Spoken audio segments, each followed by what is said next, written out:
Assalamualaikum warahmatullahi wabarakatuh. Waalaikumsalam. Selamat pagi sahabat Radio Salam, Iza TV, serta sahabat Rumah Sakit Islam Arafah.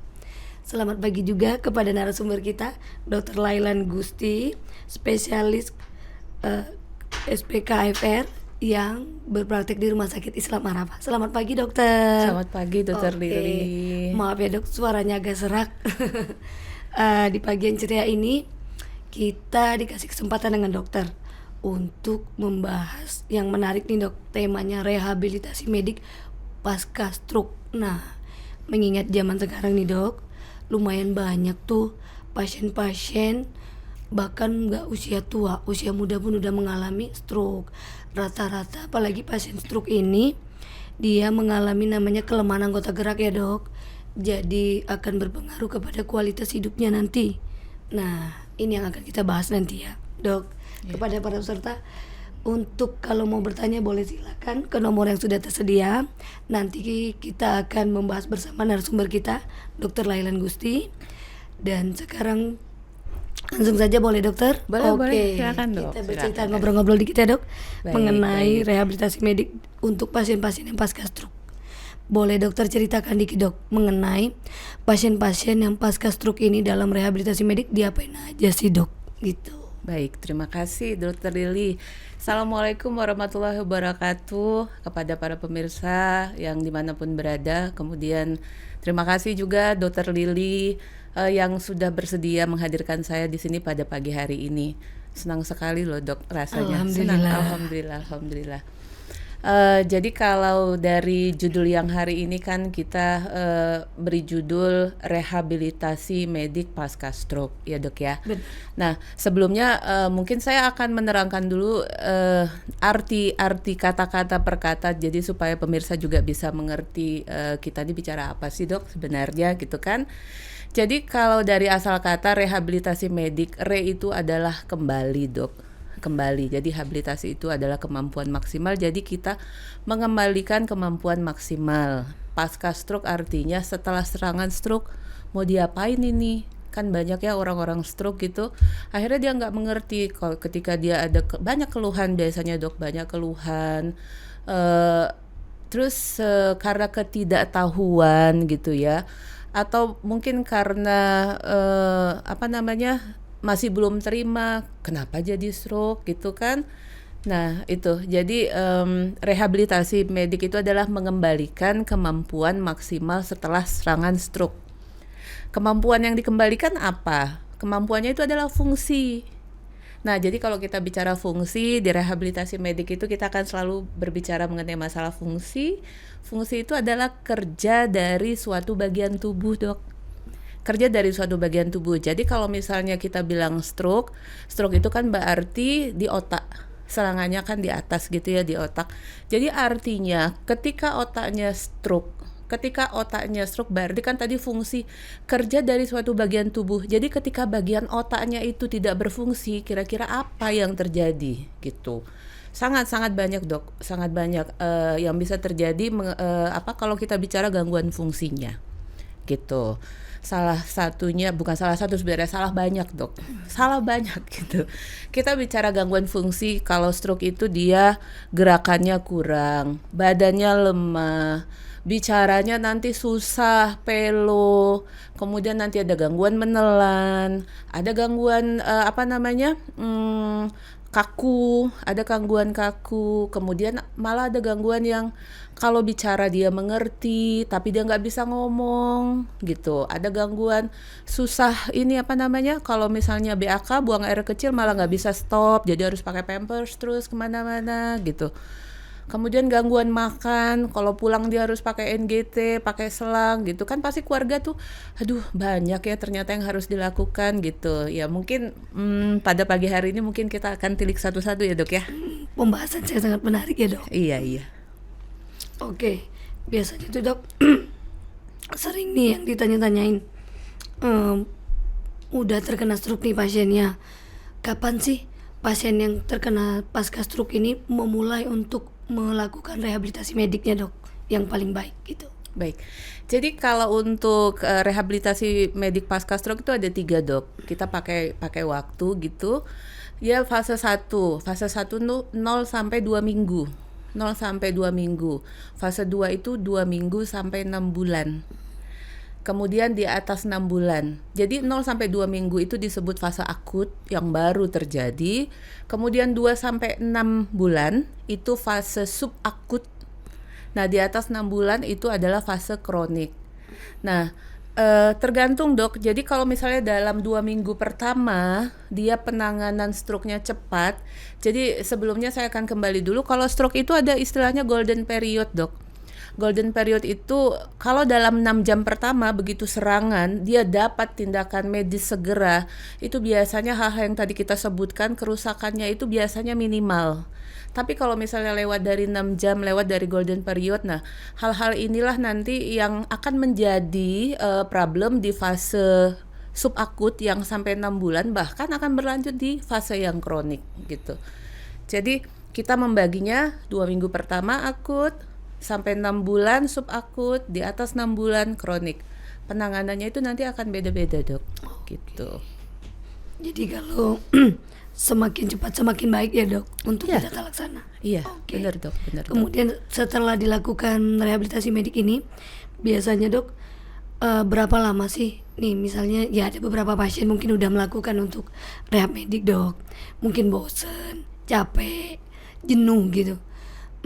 Apa yang harus untuk berapa lama sih waktu pemulihan yang sampai optimalnya dilakukan rehabilitasi medik dok pada pasien pasca stroke ini? Iya, jadi untuk pasien-pasien pasca stroke itu diharapkan dok kalau misalnya begitu nanti ada serangan ya kita tidak berharap ya, tapi Allahualam ketika kita tahu bahwa ada serangan keluarga, biasa serangan khasnya kan jatuh atau mulutnya mencong atau ngomongnya udah mulai berat gitu, segera bawa ke rumah sakit karena itu yang kita kejar, golden periodnya. Ketika golden periodnya teratasi, nanti kelemahan itu akan minimal. Nah, keseringan karena ketidaktahuan atau mungkin berbagai hal 6 jam pertama ini tidak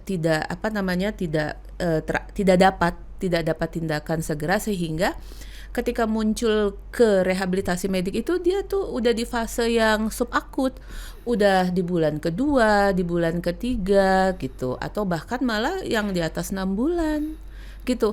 Karena penanganannya nanti akan berbeda dok. Semakin cepat penanganannya diharapkan akan semakin minimal perburukan tadi yang kalau misalnya gerak gitu kan.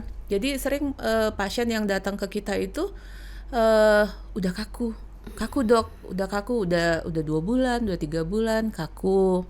Kemudian ngomongnya susah gitu. Kemudian jalan susah dok gitu.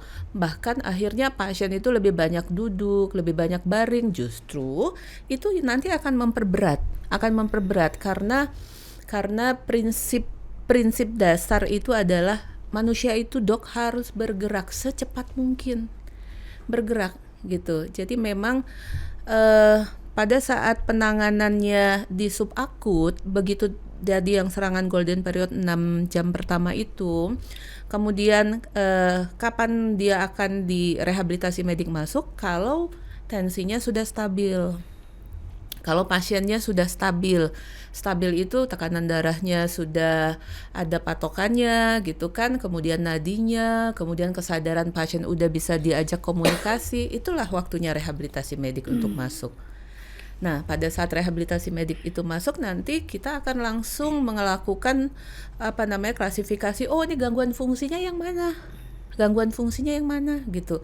Jadi kalau misalnya di hari kedua atau hari ketiga udah stabil, menurut dokter yang menangani sebelumnya sudah stabil, nah baru rehabilitasi medik masuk. Oh ternyata dia gangguan fungsi gerak, mulai kaku tangannya. Oh ternyata dia gangguan susah bicara.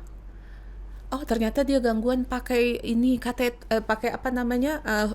NGT gitu. Oh ternyata dia diam aja, malah nggak ngomong sama sekali dok, kayak orang bengong gitu. Itu ada. Nah itu semua nanti akan kita kita klasifikasi, kemudian akan kita rehabilitasi sesuai dengan kondisi pasien. Gitu dok. Oke, baik. sesuai kebutuhan pasien ya dok, Iya, tidak karena sesuai di rehab kebutuhan. mediknya. Iya, Oke. iya. Terus dok, rata-rata nanti pasti akan nanya nih, bisa nggak sih sembuh total pasien-pasien yang pasca stroke ini setelah dilakukan dengan rehab medik gitu dok? Oke, kalau misalnya bicara sembuh total itu dok, kita pakai penelitian ya dok ya, penelitian. Jadi kalau pasien setelah stroke itu kalau kita bicara fungsi gerak, itu ada pasien yang setelah stroke dia malah sama sekali nggak ada gerakan tangannya, nol, sama sekali nggak bergerak. Ada pasien yang pada saat dia stroke dia bisa bergerak tapi mulai kaku. Nah, itulah tahapan-tahapannya dok. Kalau misalnya pada saat dia serangan, kemudian nol tangan, kaki, kemudian nol gitu, berdasarkan penelitian ini ya dok ya, kalau setelah 4 minggu tidak ada perbaikan fungsi tangan, nol, biasanya itu akan susah untuk perbaikan. Ada perbaikan tapi persentasenya hanya 8% dari semua kasus gitu loh dok. Tetap ada perbaikan gitu. Oke, baik. Berarti kalau untuk sembuh total tergantung tingkat keparahan apa ya dok, sama kecepatan ngikutin rehab mediknya. Iya, iya. baik. Sama yang tadi dok, golden periodnya Benar. itu. Semakin cepat ya semakin lebih baik hasil Semakin lebih baik hasil. outputnya. Oke, Iya, baik. iya. Jadi kalau ini ada juga sih dok, untuk melakukan fisioterapi itu dengan rehab medik, apakah hanya bisa dilakukan di rumah sakit saja dok? Apa nggak bisa di rumah gitu dok? Iya, baik. Jadi gini dok, rehabilitasi medik itu merupakan tim dok. Tim. Di situ ada dokter spesialis kedokteran fisik dan rehabilitasi seperti saya, ada fisioterapi, ada terapi okupasi namanya, ada terapi bicara, kemudian ada psikolog dok, ada psikolog, kemudian ada pekerja sosialnya, kemudian ada yang ortotik prostetik namanya, yang butuh untuk kalau misalnya pasien stroke kaku, dia butuh alat gimana supaya nggak kaku. Jadi kalau fisioterapi dia pasti akan melatih semua otot-otot yang besar gitu dok. Ada satu dok, okupasi terapi. Nah ini yang apa namanya, orang tuh masih belum familiar mungkin ya dok ya, untuk melatih otot-otot kecil. Jadi kalau misalnya pasien stroke gimana caranya supaya bisa mengangkat gelas gitu, karena kan dia kaku. Gimana caranya supaya bisa kancing baju, gimana caranya supaya bisa menulis kembali gitu, gimana caranya supaya dia bisa, kalau perempuan ya dok ya, ikat rambut, pakai lipstick gitu dok, bermakeup gitu dok. Jadi timnya komplit ya dok. Komplit, Memang harus dok. di rumah sakit dilakukan rehab mediknya. Baik dok. Kalau untuk pasien-pasien yang di rumah nih dok, yang pasca stroke, ada nggak sih dok latihan-latihan yang mereka bisa lakukan secara sendiri, mandiri gitu dok? Oke, justru begini dok. Program latihan yang kita lakukan di rumah sakit itu kan tidak kita lakukan setiap hari. Biasanya kita akan program itu dok, seminggu 3 kali. Benar. Nah pada saat nanti pasien melakukan latihan di rumah sakit, di rumah kita akan bekalin, ibu, bapak, nanti di rumah harus latihan ini. Karena kalau di rumah sakit katakanlah pada saat dia terapi 1-2 jam dok, tapi kan 22 jam dia di rumah. Benar. Nah, justru itu yang harus pasiennya lakukan. Jadi di rumah sakit kita membantu, tapi di rumah kita tetap kasih PR sama pasiennya. Ibu, bapak, nanti latihannya begini ya, gitu. Gitu dok. Oke. Berarti di rumah nggak cuma hanya diem ya dok, ada PR yang harus dikerjakan. Betul. Benar. Oke. Biasanya sih dok, untuk pasien-pasien pasca stroke ini melakukan terapi di rehab medik itu butuh waktu berapa lama dalam satu hari dok? 1 jam, 2 jam, dan rata-rata output hasilnya apakah baik dok? Iya. Jadi gini dok, kembali ke tadi gangguan fungsinya apa? Kita mesti klasifikasi dulu gangguan fungsi gerak. Nah gangguan fungsi gerak itu juga dilihat. Kalau misalnya kekuatan ototnya 0, akan berbeda dengan dia yang kaku. Akan berbeda gitu. Tetapi prinsipnya adalah pasien harus dikasih latihan. Kenapa dikasih latihan? Karena otot kalau sudah tidak dilatih, jadi misalnya otot tangan ini ya, ketika stroke tangan atau kaki tidak dilatih, artinya kan tangan dia nggak bisa mengangkat, kaki dia nggak bisa berjalan, kan berarti nggak dilatih ya. Itu kekuatan otot akan menurun 3-5% dalam 3 hari. Kemudian kalau nggak dipakai lagi akan menurun sampai 15-20% dalam 1 minggu. Akan menurun lagi 50% dalam 1 bulan dok. Jadi prinsipnya adalah latih. latih. Tapi dok gimana dok kalau misalnya ini kaku dok, nggak bisa nih dilatih? Karena ada tangan yang sehat. Tangan yang sehatlah nanti yang akan membantu tangan yang sakit. Kan ada kaki yang sehat membantu kaki yang sakit. Nah, panduan-panduan ini itulah yang kita berikan latihan di rumah sakitnya gimana sehingga ketika pasiennya pulang, oh iya, nanti di rumah harus latihan gitu. Oke, jadi nggak boleh males-males ya dok. Tidak, Di rumah tetap harus mengerjakan PR dari rehab mediknya. iya, karena kalau males dok, ototnya menurun kekuatannya, pasiennya akan bertambah jelek, akan bertambah berat nanti pasien untuk bahkan jangankan berdiri, untuk duduk aja nanti pasiennya kesusahan, gitu dok. Oke. Karena mungkin pikiran beberapa orang pasien sih dok, setelah diterapi di rumah sakit, oh ya udah di rumah nggak lagi gitu. Iya, justru itu ada PR-nya loh dok. Bener, berarti harus ada PR yang dikerjakan Ada ya. PR. Untuk para sahabat Arafa, Radio Salam sama Izzat TV-nya. Jadi kalau punya anggota keluarga yang terkena stroke, pasca stroke, ya bawalah untuk rehab medik ya dok, biar kualitas hidupnya juga bisa melakukan hal-hal sebelum dia terkena stroke. Iya. Benar. Nah dok, secara bidang rehab medik itu sendiri membantu untuk mengatasi efek samping dari stroke ini, apalagi sih dok yang bisa dilakukan oleh dari rehab medik ini? Nah itu kembali lagi kita akan klasifikasi mengenai masalah gangguan fungsinya dok. Tadi kita udah berbicara mengenai fungsi gerak. Nah bagaimana dengan fungsi berbicara? Fungsi berbicara nanti dibedakan lagi dok.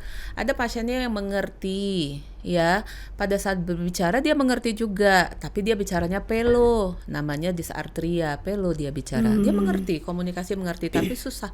Bicaranya susah tapi dia bisa ngomong tapi nggak jelas, pelo, dysarthria. Ada namanya yang afasia. Afasia itu banyak, nanti terbagi lagi dok. Pada saat nanti kita bicara dia mengerti, tapi dia nggak bisa mengeluarkan. Nah itu afasia. Nanti ada afasia terbagi lagi dok. Ada yang pada saat kita bicara dia nggak mengerti dan dia nggak mampu mengeluarkan. Nah itu nanti akan beda-beda penanganannya dok. Jadi memang dari awal memang harus ditentukan dulu jenisnya apa, penyebabnya apa. Nah, itu masih baru masalah komunikasi. Kemudian masalah gangguan makan. Ketika dia pulang gitu kan, dia pakai NGT atau enggak. Nah kalau pakai NGT berarti nanti kita harus evaluasi lagi ke depannya. Tapi kalau misalnya tidak pakai NGT tapi sering kalau minum dok masih bocor ya kan, terus kalau habis makan batuk-batuk. Nah itu gimana caranya kita melatih? Karena prinsipnya itu adalah melatih. Ketika minum bocor berarti otot mulutnya setengah nggak kuat, jadi bocor. Tapi gimana caranya? Harus dilatih. Pada saat ngomong dia bicaranya agak susah kan, berarti otot lidahnya lemah. Nah itu nanti dilatih gitu. Jadi tergantung klasifikasinya nanti mau kemana gangguan fungsinya gitu loh dok. Ini ada beberapa pertanyaan sih dok. Apakah usia mempengaruhi peluang untuk pulih ini dok untuk pasien-pasien pasca stroke? Ya, kalau kita bicara usia kan kita tidak bisa tidak bisa untuk mengatakan tidak gitu loh dok. Tetapi kalau dikatakan usia sendiri saja sebenarnya tidak juga. Jadi kalau misalnya pada saat pasien sebelum stroke dia adalah orang yang aktif, nanti biasanya perbaikannya setelah stroke akan lebih baik daripada sebelum stroke dia adalah orang yang nggak aktif. Nggak aktif artinya bergerak ya dok ya. Nah biasanya ketika dia kena serangan stroke hasilnya akan lebih jelek dibanding yang dia aktif sebelum serangan stroke gitu. Oke. Mempengaruhi ya dok. Terus Iya. ada lagi nih dok, untuk pasien yang udah terkena stroke lama, misalnya udah tahunan, rehabilitasi ini memberikan manfaat juga nggak sih dok buat pasien-pasien yang pasca stroke yang udah bertahun-tahun gitu dok? Iya. Jadi kalau kita bicara stroke, kita bicara rehabilitasi medik, ada yang dilatih. Kenapa harus dilatih dok? Jadi ada istilah neuroplasticity. Jadi artinya otak kita ini akan terus berkembang dok, akan terus berjalan, akan terus belajar. Ya alhamdulillahnya Allah memberikan itu kan gitu. Jadi apapun input yang kita kasih, pembelajaran input apapun yang kita kasih pasti akan ada perbaikannya, Dok. Tapi sejauh mana perbaikannya memang tidak tahu gitu. Tapi artinya ketika dia stroke, katakanlah tadi yang saya bilang di fase kronik yang di atas 6 bulan bahkan udah sampai 1 tahun gitu ya, Dok. Datang, "Dok, saya Dok jalannya masih masih apa? Pincang tengkot-tengkot gitu loh." Nah, begitu.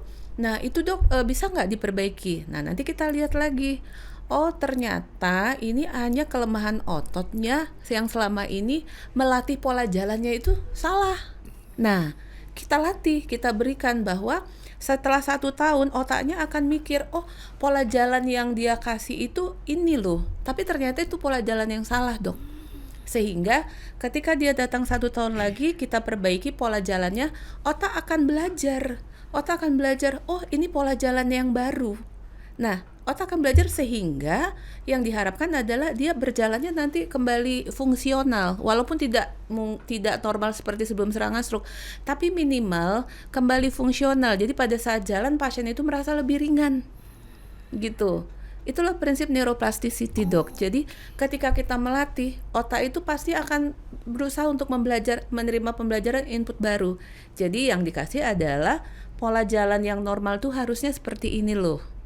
Jadi nanti ke depannya otaknya akan, oh pola jalannya udah normal, pasiennya kembali fungsional. Gitu loh, Dok. Berarti tetap ada manfaatnya, Dok ya. Mau Selalu berapa ada. lama pun udah terkena pasca stroke. Iya. Jadi jangan putus asa. Iya. Oke, Dok, ada lagi nih, Dok. Untuk apa sih indikator keberhasilan dari rehabilitasi medis ini, Dok, terhadap pasien? Oke, jadi begini, pada saat pasien datang kita kan akan menilai ya, ada namanya ADL, aktivitas harian, activity daily living, aktivitas harian. Nah itu nanti dinilai pada saat sebelum stroke dinilai. Oh ternyata aktivitasnya itu masuk ke kategori ketergantungan ringan, ketergantungan sedang, ketergantungan berat, malah sangat tergantung sangat tergantung sama keluarga.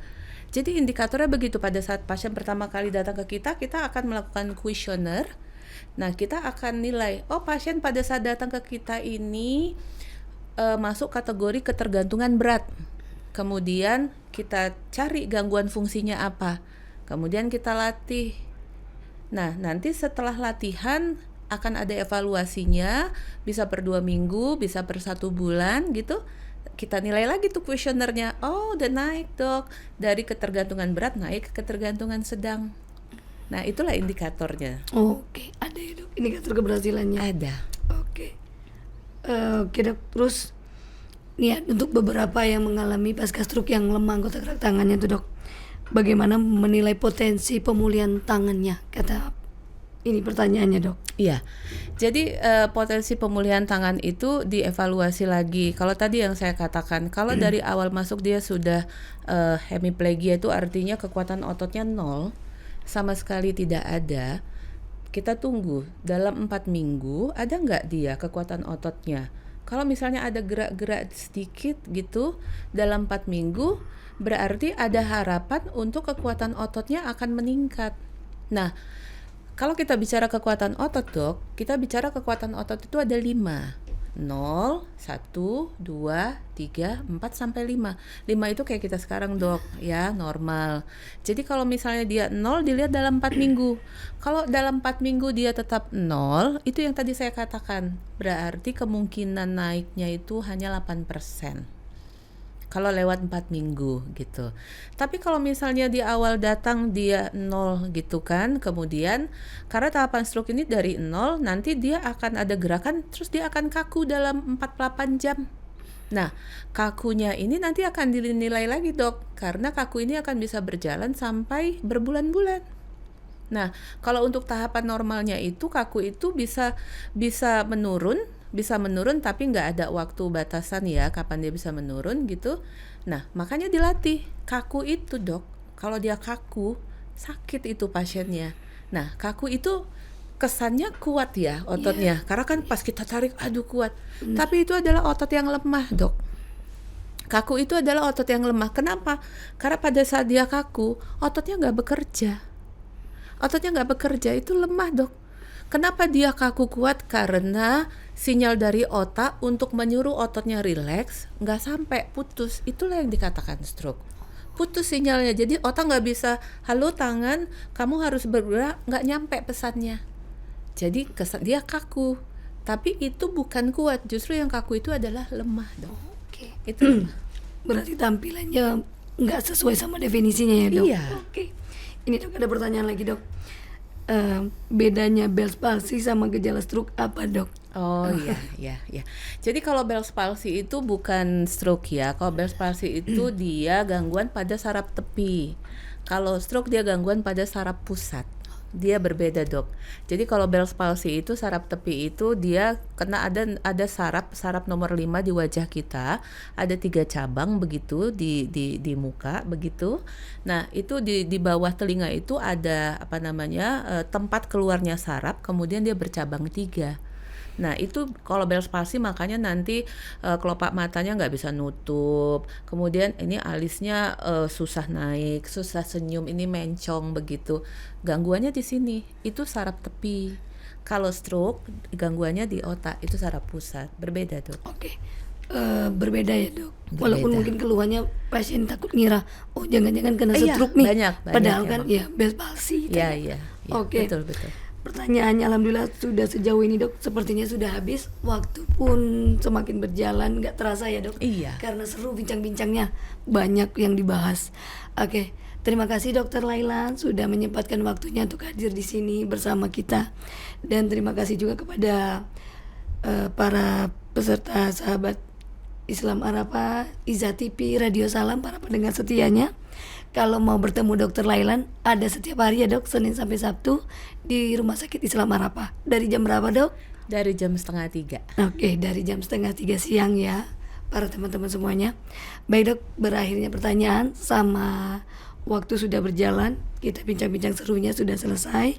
Sekali lagi saya ucapkan terima kasih kepada Dokter Lailan Terima kasih sudah juga. menyempatkan waktunya untuk hadir bincang-bincang santai kita pada pagi hari ini. Dan lebih dan kurang saya mohon maaf kepada para peserta pendengar setia Iza TV, Radio Salam, dan sahabat Islam Arafah. Saya pamit undur diri, Dokter. Terima kasih. Assalamualaikum warahmatullahi wabarakatuh. Waalaikumsalam warahmatullahi wabarakatuh. Terima kasih, Dokter Terima Dili. kasih, Dokter. Terima kasih.